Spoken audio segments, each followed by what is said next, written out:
Welcome back, everybody. Thank you for watching another video. So if you've ever wondered if those budget cutting stones on Amazon are any good, well, today we're going to find out.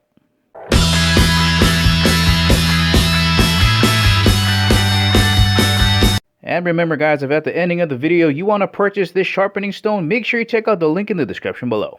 Alright, here is a closer look at the KEENBEST combination sharpening stone. I have 400 grit on this side and 1000 on the bottom.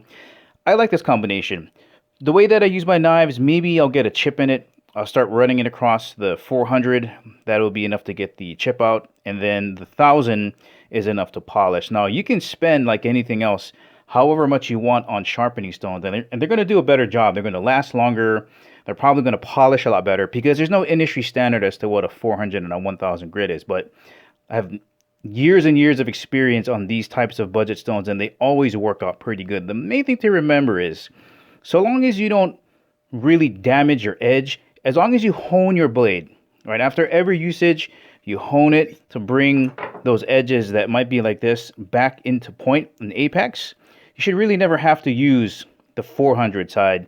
It's really all about just touching it up with the 1000. And if you've never sharpened the knife on a stone before, let me show you what to look for when you're sharpening. Alright, here is the knife we are going to be sharpening, but it still has a pretty good edge. I've had this knife now, this is my mom's. She's had it since the 1970s.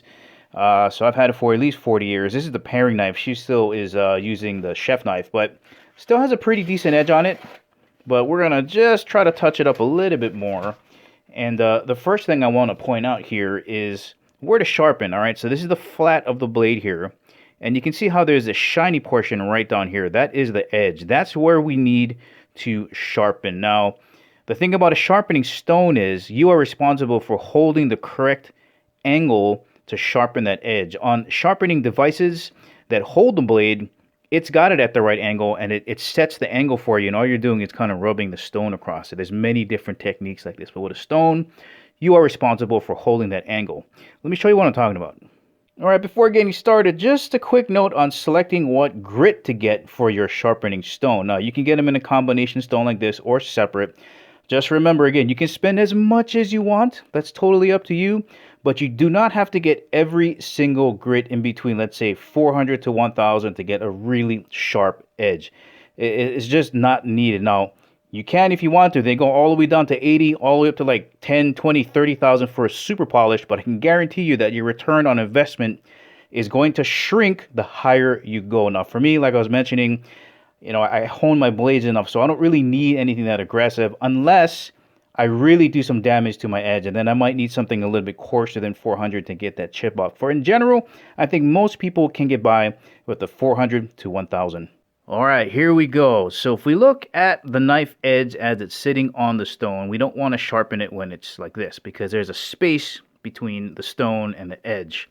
So as soon as that line starts to disappear, here, let me go a little bit closer. Right about there, that's when we're going to start stroking this across the stone. So again, we don't want to be here, right? We don't want to be too steep like that. So the way to do it is kind of lay it on the flat and just kind of crank it up till that line disappears there.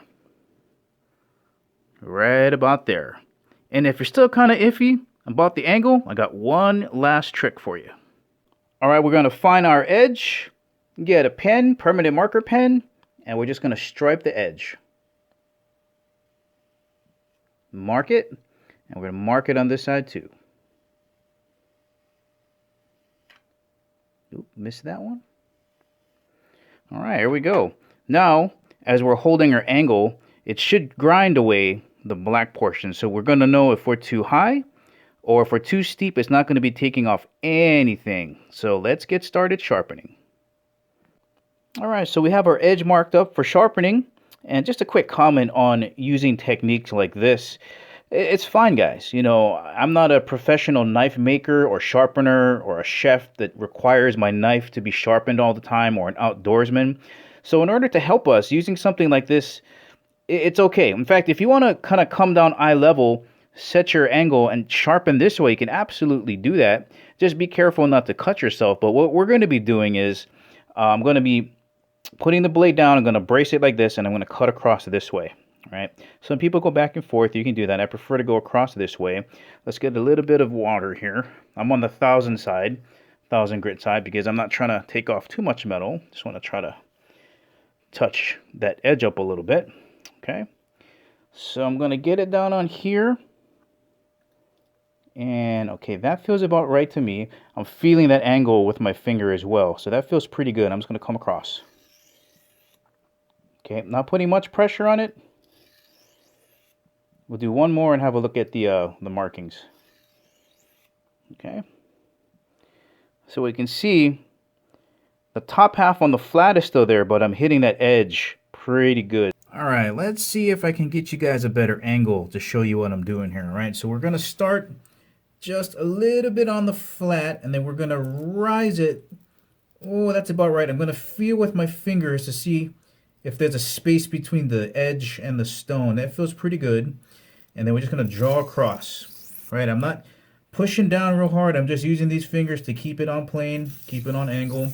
And I'm just going at a moderate pace, right? You don't have to rip it across.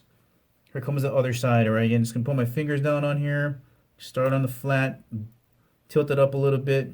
That feels about right. Go across that way. Okay, that's nice. And we'll go 3. All right, let's see how we did. All right, let's have a look at how we did here. And I'm going to slant this over so we can see the edge. There we go. You see that nice silver line in contrast to the black ink on the top? So I'm catching that edge just perfectly. I might be able to kind of bring it down a little bit. I might be a little bit too steep, but we can see it's taken off the edge there. And let's check the other side. All right, there we go. Catching it just about right. Guys, it's that easy to get a great edge. All right, let's have a look at our work here. Pretty good. Again, sharpening stone, you don't have to spend a lot of money to get really great results. It just takes a little bit of practice. And with those training aids I gave you, you're going to be fine. All right, guys, that's the ending of the video. Remember, if you want to purchase this sharpening stone by KEENBEST, make sure you check out the links in the description below. Thank you for watching. I'll catch you in the next video.